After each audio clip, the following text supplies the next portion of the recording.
Hello and welcome to Unacademy. मैं शुभम सिसोदिया आप सबका बहुत स्वागत करता हूं। आप अपनी स्क्रीन पर अभी जो भारतीय भोजन है उसकी एक जो प्रमुख उसका एक जो तत्व होता है दाल और चावल, वो आप लोग देख पा रहे होंगे। भारत के ज़्यादातर हिस्सों में बिना दाल और चावल के आप लोग जानते हैं कि जो खाना है उसको पूरा नहीं माना जाता। ज़्यादातर लोग इसी खाने को भारत के अंदर जो स्पेशली वेजिटेरियंस हैं वो पसंद करते हैं। प्रमुखतः मैं यहाँ पर बात कर रहा हूँ दालों के बारे में। अब ये चीज़ इस बात से भी सिद्ध होती है कि दाल भारत के अंदर कितनी इंपॉर्टेंट है कि पूरी दुनिया के अंदर भारत दालों का सबसे बड़ा उत्पादक है। उत्पादक ही नहीं, हम सबसे ज़्यादा प्रोड्यूस भी करते हैं और सबसे ज़्यादा आयात भी करते हैं। यानी कि दुनिया में सबसे ज़्यादा दालें हम बना भी रहे हैं, उत्पादित भी कर रहे हैं, लेकिन उनसे भी काम नहीं चल रहा है। इतना ज़्यादा कंजम्पशन है हमारे यहाँ पर। तो हम उत्पादन भी सबसे ज़्यादा कर रहे हैं दुनिया में, हम कंजम्पशन भी सबसे ज़्यादा कर रहे हैं और उस उत्पादन से काम नहीं चल रहा, तो फिर हमें इंपोर्ट भी करनी पड़ रही हैं। दालें हम इंपोर्ट भी कर रहे हैं।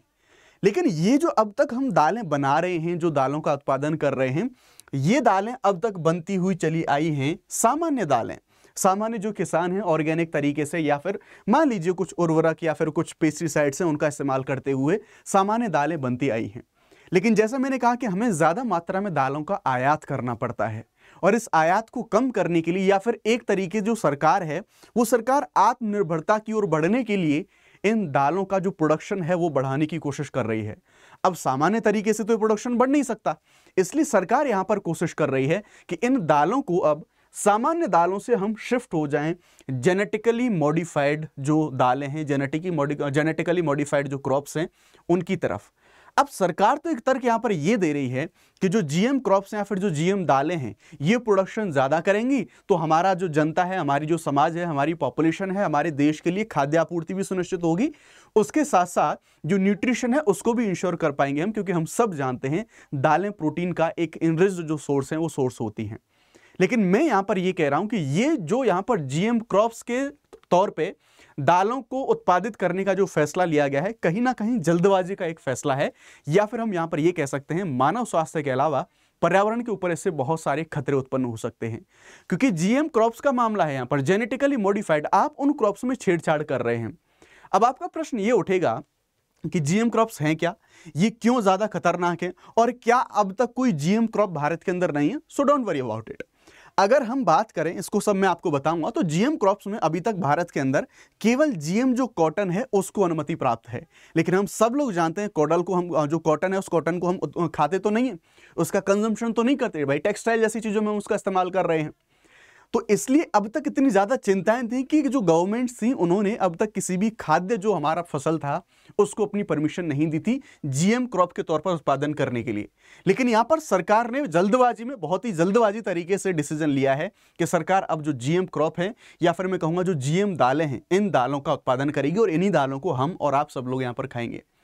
और अगर इस बारे में अच्छे तरीके से रिसर्च नहीं करी गई या फिर सही तरीके से परिणामों को नहीं लाया गया तो ये भारत के ऊपर एक बहुत लॉन्ग टर्म में एक बहुत बड़ा संकट, स्वास्थ्य संकट बड़े स्तर पर यहाँ पर ये खड़ा कर सकते हैं। क्यों, क्या संकट होंगे, इससे क्या समस्याएं हो सकती है एक आम व्यक्ति को?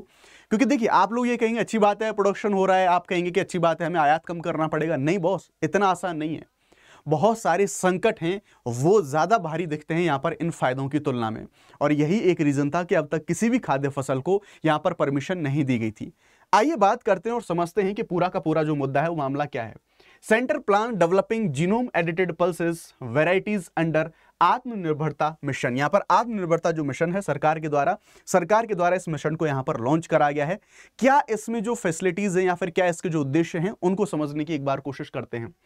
तो रिसेंटली कृषि और किसान कल्याण मंत्रालय ने दालों में आत्मनिर्भरता मिशन, ये मिशन 25 से लेकर 31 तक के संचालन के लिए आएगा, यानी कि इन सालों के लिए हम इस मिशन को यहाँ पर चला रहे होंगे। इसमें 6 सालों में जो कुछ प्रमुख दालें जैसे अरहर की दाल, उड़द, मसूर, इनकी जो 15 जीनोम संपादित किस्में हैं, यानी कि 15 जेनेटिकली मॉडिफाइड जो हमारी वेराइटीज हैं उनको उत्पादित करने का, उनका विकास करने का लक्ष्य यहाँ पर रखा गया है।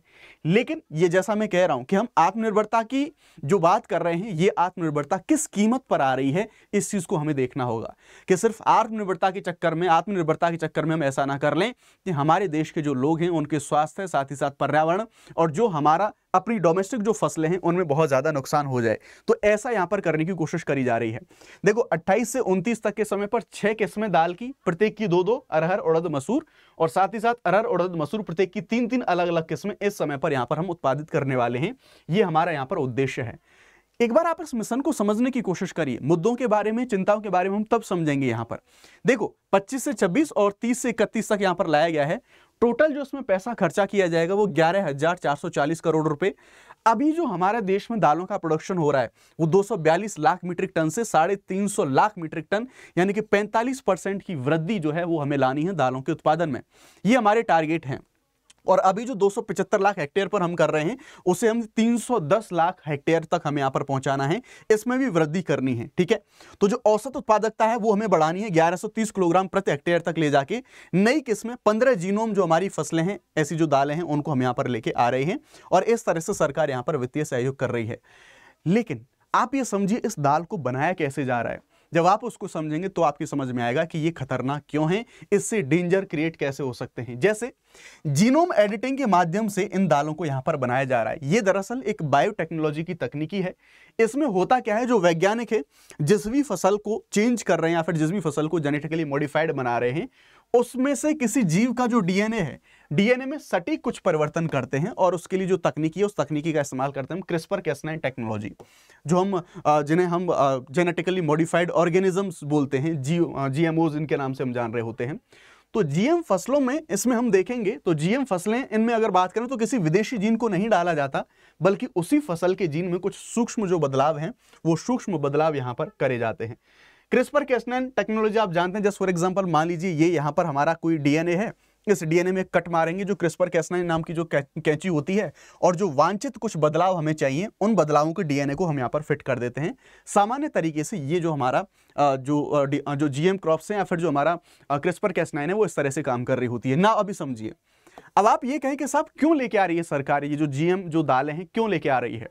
तो देखो, इससे सीधी सी बात है, कम अवधि में ज्यादा उपज आएगी, जलवायु सहिष्णु, यानी कि मान लो किसी क्षेत्र में सूखा हो रही है या फिर किसी क्षेत्र में बाढ़ है तो उस पर इतना इंपैक्ट नहीं पड़ेगा जितना सामान्य दालों पर इंपैक्ट पड़ता है। कोई भी उस पर कीट नहीं लगेंगे, रोग प्रतिरोधी होगी, नाइट्रोजन स्थिरीकरण में सुधार होगा। आप ये कहेंगे तो अच्छी बात है, आप तो ये कह रहे हैं समस्या होने वाली है, इससे प्रॉब्लम क्रिएट होने वाली है, लेकिन यहाँ पर तो सब कुछ अच्छा दिख रहा है। डोंट वरी, बताऊंगा अभी इंडिया के लिए इसका इंपॉर्टेंस क्या है, क्यों हमारी सरकार चाहती है कि हम जो जीएम क्रॉप्स के माध्यम से दालों का जो प्रोडक्शन है उसको हम बढ़ाएं। तो देखो, जैसा मैंने बताया, सबसे बड़ा उत्पादक, उपभोक्ता और आयातक है भारत। यहाँ पर हर वर्ष भारत को 2 से 3 मिलियन टन दालों का हमें आयात करना पड़ता है, और म्यांमार और मोजाम्बिक और ऐसे बहुत सारे देशों से हम आयात करते हैं हमारी दालों का। ये जो जीनोम उत्पादित फसलें हैं ये हमारे आयात को घटाएंगी, हमारे न्यूट्रिशन को इंश्योर करेंगी और किसानों की इनकम को भी यहाँ पर निर्धारित करेंगी। लेकिन क्या वाकई में ऐसा है? जी नहीं। चीजें जितनी आसानी से यहाँ पर दिखाने की कोशिश करी जा रही, एक्चुअल में चीजें इतनी आसान नहीं है। जीएम क्रॉप्स के अपने बहुत सारे जो नुकसान हैं और इसी वजह से अब तक किसी भी खाद्य फसल को भारत के अंदर अनुमति नहीं दी गई थी। जस्ट फॉर एग्जांपल, यहाँ पर कुछ जो आरोप लगाए गए हैं किसी एनजीओ के द्वारा, उनके बारे में बात करेंगे। एक संगठन है, एक एनजीओ है, coalition for GM free India, उसने ये आरोप लगाया है कि जो आईसीएआर नाम का हमारा संस्थान है जिन्होंने अप्रूवल दिया है इन जीएम क्रॉप्स के लिए, उन्होंने 2 जीनोम संपादित धान की जो किस्में थी, जैसे पूसा DST1 और DRR धान 100, इसके परीक्षण जो आंकड़े हैं वो बढ़ा चढ़ा के पेश किए हैं, और इन्हीं आधारों पर जो हमारी अभी जो नई दालें आने वाली हैं उन नई दालों को अनुमति यहां पर मिलने वाली है। यहां पर इसलिए मांगा गया है कि ये डिमांड करी गई है कि जो जीनोम संपादित फसलें हैं उन पर हम रोक लगाएं, उनको हम ना प्रोडक्शन करें जब तक कि कोई भी हमारी जैव सुरक्षा के नियम ना बने, क्योंकि हमारे पास अभी कोई as such specific rule regulations नहीं, not even by international level पर। यह चीज काफी ज्यादा कंट्रोवर्शियल है। स्वतंत्र निगरानी तंत्र स्थापित हो, और जो आईसीआर की प्रतिक्रिया है उन्होंने ये कहा कि ना, ये जो संगठन ने आरोप लगाए सब निराधार हैं, पूरी तरह से सारी रिसर्च कर ली गई है। लेकिन ट्रस्ट मी, ये ना केवल भारत के लेवल पर बल्कि वैश्विक स्तर पर ये काफी ज्यादा जो खाद्य फसलें हैं वो विवादित मुद्दा रहा है। इसी वजह से भारत में अब तक अनुमतियां यहाँ पर नहीं दी जा रही थी। चिंताएं क्या हैं? जो हम ज्यादा प्रोडक्शन की और जो हम आत्मनिर्भर होने की बात कर रहे हैं वो किस कीमत पर है, और मैं आपको केस स्टडी भी बताऊंगा। मैं आपको बीटी कॉटन का जो केस स्टडी है उसके माध्यम से भी समझाऊंगा कि ये कितना ज्यादा डेंजरस, कितना ज्यादा हार्मफुल ये यहां पर हो सकता है। जैसे इंसानों के अंदर इससे एलर्जी और जो टॉक्सिसिटी है, विषाक्तता है, वो सारी समस्या ये बना सकते हैं। एलर्जी और विष के प्रभाव का खतरा इंसानों के बीच में देखने को मिलता है। इसके जो लॉन्ग टर्म इंपैक्ट है ना, इनके ऊपर अभी तक कोई रिसर्च नहीं हुआ है। जो जीएम क्रॉप्स के बारे में हम बात कर रहे हैं, इनमें इनके लंबे समय में एक लॉन्ग टर्म में क्या इंपैक्ट आएंगे, नोबडी नोस, किसी को नहीं पता। बिना रिसर्च के हम लोग आगे बढ़ रहे हैं, कोई ठोस हमारे पास रिसर्च नहीं है। साथ ही साथ एक जो सबसे बड़ी समस्या दुनिया में, एक जो बड़ी समस्या है वो है इस समय पर स्वास्थ्य के मामले में एंटीबायोटिक रेसिस्टेंस। यानी कि अगर हम यहां पर देखें तो जीएम पौधों में जो मार्कर जीन होता है उससे जो कुछ स्वास्थ्य के खतरे हैं वो बढ़ सकते हैं। अब देखिए, एंटीबायोटिक रेसिस्टेंस का मतलब ये होता है कि अगर आप जो बैक्टीरिया है वो, आप जब एंटीबैक्टीरियल जो दवाइयां लेते हैं वो दवाइयां उस बैक्टीरिया के ऊपर काम ना कर पाए, अगर ये फसलों में ये चीज क्रिएट हो गई तो ये फूड चेन के माध्यम से इंसानों में प्रवेश करेगी। और अगर इंसानों में एंटीबायोटिक रेसिस्टेंस अगर ये पैदा हुआ तो ऑलरेडी मानव स्वास्थ्य के लिए बड़ा खतरा बना हुआ है, इससे और ज्यादा चीजों को बढ़ावा मिलेगा। यानी कि अगर आप कोई भी दवाई बैक्टीरिया को खाने के लिए लेंगे वो दवाई आपके ऊपर काम नहीं करने वाली, ये एक बड़ी समस्या देखने को मिलेगी। जैव विविधता पर बहुत असर पड़ेगा। जो हमारी पारंपरिक फसलें अभी तक आप कर रहे हैं, उन जीन फ्लो में जो पौधे हैं उन पर प्रभाव पड़ेगा। यानी कि अभी जो प्राकृतिक जो चीजें हैं उनमें बहुत इंपैक्ट आएगा। गैर लक्षित जीवों पर प्रभाव, जैसे बीटी टॉक्सिन से जो मधुमक्खियां हैं, मिट्टी के जो जीवाणु हैं वो प्रभावित हो सकते हैं। कोई रिसर्च नहीं है इस बारे में अभी। कीट प्रतिरोध, समय के साथ कीटों में जीएम विष के प्रति प्रतिरोध विकसित हो जाता है। यानी कि जो आप कह रहे हैं कि कीड़े नहीं लगेंगे, बीटी कॉटन का आप एग्जांपल ले लो कि वो पिंक वॉलवर्म के लिए आया था, लेकिन अब क्या हो रहा है, उसका कोई उस पर इंपैक्ट नहीं पड़ रहा। तो ऐसे कीड़े अभी मर जाएंगे, लेकिन वो लॉन्ग टर्म में वो कीड़े उनके अगेंस्ट में एंटी माइक्रोबियल जो रेसिस्टेंस है उसको पैदा कर लेंगे, फिर उनके ऊपर कोई भी इंपैक्ट नहीं आएगा। मिट्टी की गुणवत्ता, तो जो बीटी अवशेष मिट्टी की उर्वरता और जो संतुलन है उस संतुलन को भी वो बिगाड़ सकते हैं, तो ये प्रभाव होंगे। सामाजिक और आर्थिक चिंताएं क्या हैं? देखो, जब आर्थिक चिंताओं के बारे में हम बात करेंगे तो ध्यान रखना, ये जो बीज बनाए जाएंगे, ये जो जीएम क्रॉप्स वाले जो बीज बनाए जाएंगे, इन क्रॉप्स के लिए, इन बीजों के लिए जो भारत की निर्भरता है वो रहती है विदेशों के ऊपर। जैसे अमेरिकी कंपनी मोनसेंटो का नाम आप लोग जानते हैं कि भारत के किसानों की निर्भरता जीएम क्रॉप्स के मामले में उसके ऊपर बनी हुई है ना। बीटी कॉटन के मामले में हम इन सब चीजों को देखते हैं। तो अब होगा क्या, अगर आप देसी फसल उगाते हैं तो उसमें तो ये आपने उत्पादन किया, उसी को आपने बीज के तौर पर इस्तेमाल कर लिया। ऐसी बीटी जो हमारी जो फसलें होंगी या फिर जो जीएम क्रॉप्स होंगी, इनके लिए आपको हर बार नया बीज खरीदना पड़ेगा और ये बीज बहुत ज्यादा महंगा आता है। तो इन जो किसान हैं वो किसानों को निर्भरता रखनी पड़ेगी विदेशी कंपनियों के ऊपर, और वो विदेशी कंपनियां किसानों से बहुत ज्यादा जो मूल्य है वो मूल्यों को यहां पर वसूल रही होंगी। हर साल नए बीज आपको खरीदने पड़ेंगे। आईपीआर, किसानों के जो बीज अधिकार हैं वो यहां पर जो कम पड़ सकते हैं, कमजोर पड़ सकते हैं, और जैसा मैंने बताया कि हर किसान के पास इतना ज्यादा पैसा नहीं है कि वो इन बीजों को खरीद सके। जैव सुरक्षा, जो हमारी जेनेटिकली इंजीनियर्ड अप्रेजल कमेटी है, इस कमेटी के ऊपर बहुत सारे क्वेश्चंस उठाए जाते हैं। ये पारदर्शी नहीं है, ये ऑटोनोमस बॉडी नहीं है। फील्ड ट्रायल्स में जो EIA है इसकी अनुपस्थिति देखने को मिलती है, यानी कि एनवायरमेंट इंपैक्ट असेसमेंट ये नहीं होता कि वास्तव में इसका क्या प्रभाव पड़ेगा पर्यावरण के ऊपर। लेबलिंग का अभाव, यानी कि जो उपभोक्ता हैं उनको जीएम और नॉन जीएम खाद्य की पहचान नहीं मिलती। जस्ट फॉर एग्जांपल, मैं अगर मान लो दाल लेके आ रहा हूं तो वो दाल, उस पर लेबल नहीं होगा कि ये जीएम है या फिर नॉन जीएम है। मान लो मैं पर्सनली नहीं चाहता कि भाई मैं जीएम फसल खाऊं सो दैट लॉन्ग टर्म में मेरे स्वास्थ्य पर कोई इंपैक्ट पड़े, लेकिन लेबलिंग के कोई ऐसे अनिवार्य मानक यहां पर नहीं है। बहुत सारे राज्यों ने इससे सहमति भी नहीं जताई है, यानी कि केरल रहा, बिहार रहा, उड़ीसा रहा, उन्होंने मना किया है, इन सभी चीजों को लेकर विरोध दर्ज कराया है। साथ ही साथ जीएम फसलों से जो नेचुरल जीन संरचना है वो बदल जाती है, और ये बहुत सारी जो आपत्तियां, बहुत सारी आपत्तियां यहां पर देखने को मिल सकते हैं। और ध्यान रखिएगा, जो कॉर्पोरेट नियंत्रण है, जैसा मैंने बताया, बड़ी कंपनियों के ऊपर जो निर्भरता है वो बढ़ जाती है। अब आप एग्जाम्पल देखिए बीटी कॉटन के ऊपर, हमने जो देशी कपास थी उसका उत्पादन बढ़ाने के लिए हम बीटी कॉटन को लेके आए कि भाई वो जो हमारा पिंक वॉलवर्म है उसको रोकेगा, लेकिन उसके बहुत सारे नेगेटिव इंपैक्ट हमें यहाँ पर देखने को मिले कि जो पिंक वॉलवर्म था, जो गुलाबी कीड़ा हुआ करता था, जो कपास को मार देता था, एक समय के बाद उसने AMR विकसित कर लिया, एंटी माइक्रोबियल रेसिस्टेंस। यानी कि अब वो जो बीटी की जो विशेषताएं थी जो उस कीड़े को मार देती थी, अब वो कीड़ा और ज्यादा स्ट्रांग हो गया और अब वो कीड़ा सामान्य दवाइयों से मरता ही नहीं है। ऐसी बहुत सारी समस्या हमें देखने को मिली। तो कई जगह पर नुकसान हुआ लॉन्ग टर्म में किसानों को फायदे की वजह पर, जिससे भरोसा और कम हुआ है और प्रश्न खड़े हुए हैं जीएम फसलों के ऊपर। बीटी ब्रिंजल के बारे में बात करें तो सार्वजनिक रूप से विरोध हुआ, सुरक्षा चिंताएं हुई और मॉनिटोरियम इस पर लगा हुआ है। क्यों? क्योंकि ये खाद्य फसल है। तो बीटी कॉटन को अनुमति इसलिए दे दी थी क्योंकि भाई ये खा ही नहीं जा रहा है ना, भाई कपास को आप खा तो नहीं रहे। लेकिन इसी प्रकार से यहां पर आप दालों को खाने की बात करिए तो ब्रिंजल को इसीलिए तो बैन करा हुआ था।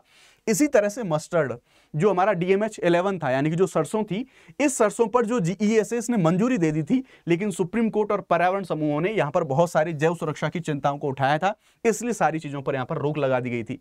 तो अगर जब ये खाद्य फसलों पर रोक लगाई थी तो फिर वापस से क्यों जो हमारी GM जो दालें हैं इन दालों को आधी अधूरी या फिर बहुत जल्दबाजी में यहाँ पर जो आत्मनिर्भरता है वो लाने के लिए यहाँ पर इंट्रोड्यूस किया जा रहा है।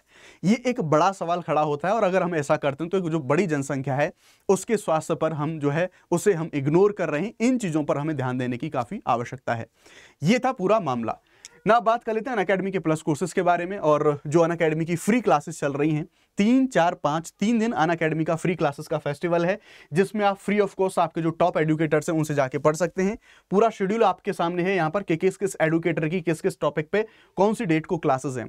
प्लस कोर्सेज को आप ले सकते हैं 24,999 के अंदर, जिसमें आपको शुभ 50 कोड है, ये कोड आपको इस्तेमाल करना पड़ेगा, जिसमें आपको जीएससी सेट टेस्ट सीरीज जैसी चीज़ों को आप यहाँ पर जो है अवेल कर सकते हैं। ये था मामला पूरा। Thank you very much.